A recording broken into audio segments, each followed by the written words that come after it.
আসসালামু আলাইকুম গাইস, আপনারা সবাই কেমন আছেন? তো আবারও চলে আসলাম মিনি কিচেনে। তো মিনি কিচেনে আজকে আমি রান্না করব হচ্ছে মসুর ডাল আর আলু ভর্তা। সেটারই প্রস্তুতি নিচ্ছি আর কি। তো প্রথমেই আমি পাতিলটা আমি সুন্দরভাবে ধুয়ে পানি উঠে দিলাম। পানিটা আপাতত একটু গরম হয়ে যাক। এদিকে আমি মসুর ডালটা পরিষ্কার করে নিচ্ছি, মানে এগুলোতে অনেক আঁকির বা ময়লা থাকে। তো সুন্দরভাবে আমি পরিষ্কার করে নিয়ে আমি এখন এগুলো ধুয়ে নিব।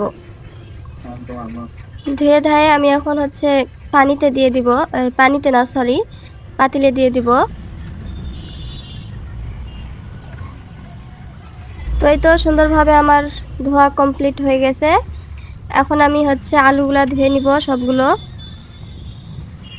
তো বেলকুনিতে অনেক বাতাস হচ্ছিল, আজকে খুবই বেলকুনিতে রান্না করতেছি তো খুবই বাতাস হচ্ছিল।